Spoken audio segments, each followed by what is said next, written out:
Usually I don't talk about my exes in public, but today is a unique situation because somehow I found an ex that actually makes my life better. I'm of course talking about the Rode Streamer X, and I'm going to review it for you after I've spent a couple weeks with this thing using it on the daily. Let's do it. This video is sponsored by Audio, and we'll talk about that later. Thank the sweet Lord that I can finally stop using Elgato's dog turd products, and I can just do all of my content creation and streaming through the Rode Streamer X. If you have no idea what this product is, let me do a very quick overview and then we'll get into all the goodies. This little bad boy is a high quality audio video capture device that has an XLR/instrument input, a headset input for gaming headsets, wireless connectivity that works with Rode's other products like the Rode Wireless Go 2s, smart pads that can do sound effects, trigger different MIDI functions in your software, and my favorite feature, it has an HDMI input and HDMI pass-through.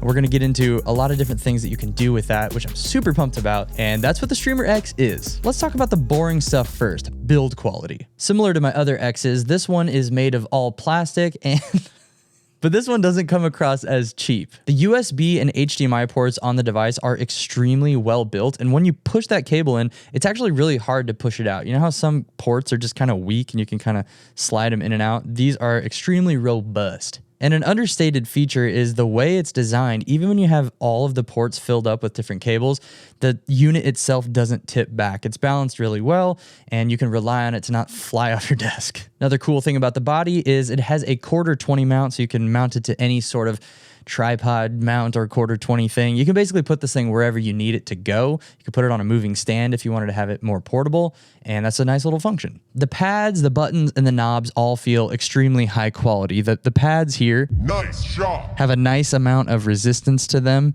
and when you push down on them, they give you just enough response where you can feel that you've pressed the button. And they also light up, and you can customize how much they light up. A great thing about this is the USB port will power this unit when it's plugged into your computer, but if you're just going to be using this unit with your phone for some reason, then you'll have to use the power plug for the Rode Streamer X and then plug in the connection to your phone separately. Now let's talk about the audio and software of the Streamer X. When I first pulled this baby out of the box and plugged it into my computer, I opened Rode Central and there was a firmware update available. Updating the firmware was relatively quick and it was pretty smooth. I will say though, as of recording this video, it's only been a couple weeks since this thing's been out, and there have been quite a few bugs that I've had within Rode Central, just like not recognizing the Streamer X sometimes, or Rode Central will freeze up and crash. I'll have to restart my computer to get it to be recognized as an interface. I've also had some issues once in a while with the interface communicating with Discord.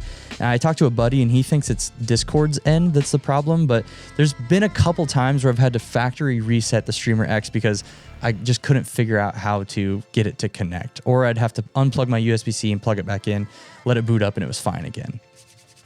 In terms of audio though, the Revolution preamp in this unit is the cleanest preamp I've ever used. And my main audio recorder is the Sound Devices Mix Pre 3, which is insanely powerful, has amazing clean gain. I think this might be cleaner. They're very close, but this is probably the cleanest audio I've ever captured. And for beginners out there, if you don't know what a preamp is, when you plug your microphone into a unit, the preamp is what boosts the gain of your microphone to a level where you can actually hear it. And with older interfaces and recorders, a lot of times when you boost that gain up, especially from a quiet mic like this Rode Procaster, Podcast, or whatever the frick it's called, when you boost that gain, a lot of times you hear the noise floor up with it, and it's got that nasty hiss sound.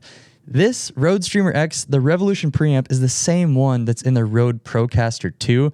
You can basically just crank this baby as high as you need it, and it's going to be extremely clean. You don't have to worry and fuss with all that hissy noise. And another thing about the software in Rode Central is you can fully customize the sound of your audio to get it to sound professional like you want it.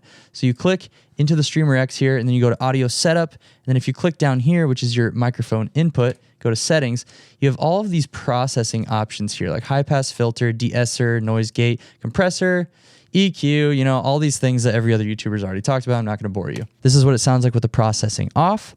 And this is what it sounds like with the processing on. The crazy thing is when you put these effects on your audio, you might think that there would be some sort of delay because you're putting a lot of effects on your voice. But what's amazing is all of that processing that you're adding is being added inside the Rode Streamer X itself. This unit handles all of the processing and you just control it from the software. So I can hear the effects being processed on my voice, but it's playing back perfectly in real time. There's no delay, there's no echo. Now there's also 2 gigabytes of internal storage inside the unit itself so that you can add things like sound effects. Nice shot. Which are added through the software up here. If you go back and go to customize smart pads, you put it into transfer mode here, and then you can throw in your own sound effects. You can add things like voice disguise Or echo to your voice, or you can say to your mom. You can even jam out with stuff like this, which is pretty neat. I know. Thank you. Thank you so much. Seriously. Hey. Stop, I'm trying to review this thing. Since we're talking about a sick piece of audio gear in this video, it's only right that I mention an incredible platform for music and sound effects. Today's sponsor, Audio, spelled with 2 I's, baby. And don't you dare fast forward through this because Audio is the most affordable music and sound effects platform that uses real music artists so it doesn't sound like AI generated garbage. I am artificial intelligence and I love audio too. You serious? Yes, I can use their music in any project without copyright issues. Even paid client projects that will maybe go on YouTube or TV, news, or any other platform? Literally any project that will be posted anywhere. Well, to me it sounds like this is music licensing made simple and extremely affordable. So as I'm editing this part, I realized something. There's a song on Audio that I shot the music video for. This song, The Ones by Jones, I shot the music video for this a couple years ago, and now I can freaking use this dude's song in my videos. Audio is currently offering 70% off their Pro plan. That means unlimited downloads of their entire catalog of music and sound effects. Here's the kicker. It comes out to about $60 per year, which is like $4.90 a month. Where the heck was Audio when I was first getting started with freelance? Seriously, Audio guys, where were you? You're insane if you don't click the link in the description and check out their plans. They're so freaking affordable and the music sounds great. I've been using it for this entire video, sound effects too. Click the links in the description and now back to the video. Now let's get to my favorite part, the video stuff. The built-in video capture card is my favorite function of this device for a few different reasons. Number one, I no longer have to use Elgato's dog crap products. This thing has crapped out on me so many freaking times, and I absolutely don't recommend Elgato products. I just threw it across the room because I'm never going to use it again. And you might be thinking, hey, couldn't you just give it away? No. So here's how I'm using the Streamer X for console video game streaming, just in case you're interested. You can skip forward if you're not. Basically, what I'm doing is the HDMI output from my Xbox. So what would normally just go to my monitor so I can play, that HDMI feed is going out of my Xbox into the Rode Streamer X back here. Now, what's amazing about that is this also has an HDMI pass-through, which means once that signal is picked up by the Streamer X, you have another HDMI cable that goes through the pass-through into my monitor where I can see. What's incredible about this pass-through is that it is zero lag, zero latency. I can do 4K up to 60 frames per second pass-through, or what I choose to do with my Xbox Series S is high definition 1080p pass-through at 120 frames per second, which is the maximum frame rate that my Xbox can output, and I have a 144 hertz monitor.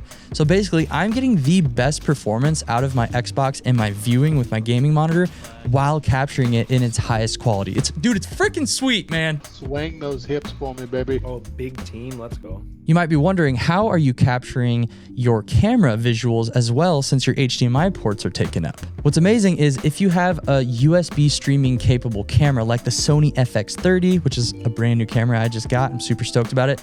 All that you have to do if you have USB streaming enabled is plug a USB-C Gen 3 cable, put that on the screen, editor me, go straight from that cable into your computer, and OBS will recognize your camera as a capture device. No more Elgato products! Or if I wanted to use my HDMI for my camera, I could use these USB-C ports here, and I could do a dual PC setup where I'm gaming on one PC, and this can connect to a second one that would just handle the streaming side of it. Basically, the Streamer X can handle any sort of live streaming content creation from like simple to like pretty in-depth setups. And if you just want to do video capture, if you just plug in your camera to the HDMI, it can do 4K up to 30 frames per second capture. Just so you know, I'm not going to bore you with all the specs, but that's the main video functions that I'm super excited about. This thing is phenomenal, and I'm excited to spend even more time with it. And if it's worth making another update on this product, I'll do that in the future. But for now, I'm just going to start creating with it, and I hope you do too. Links in the description if you want to support me. Thank you so much for watching this video. Subscribe, watch out for deer. Text me when you freaking get home so I know you're safe. You're loved. See you soon. That's you if you don't subscribe to audio.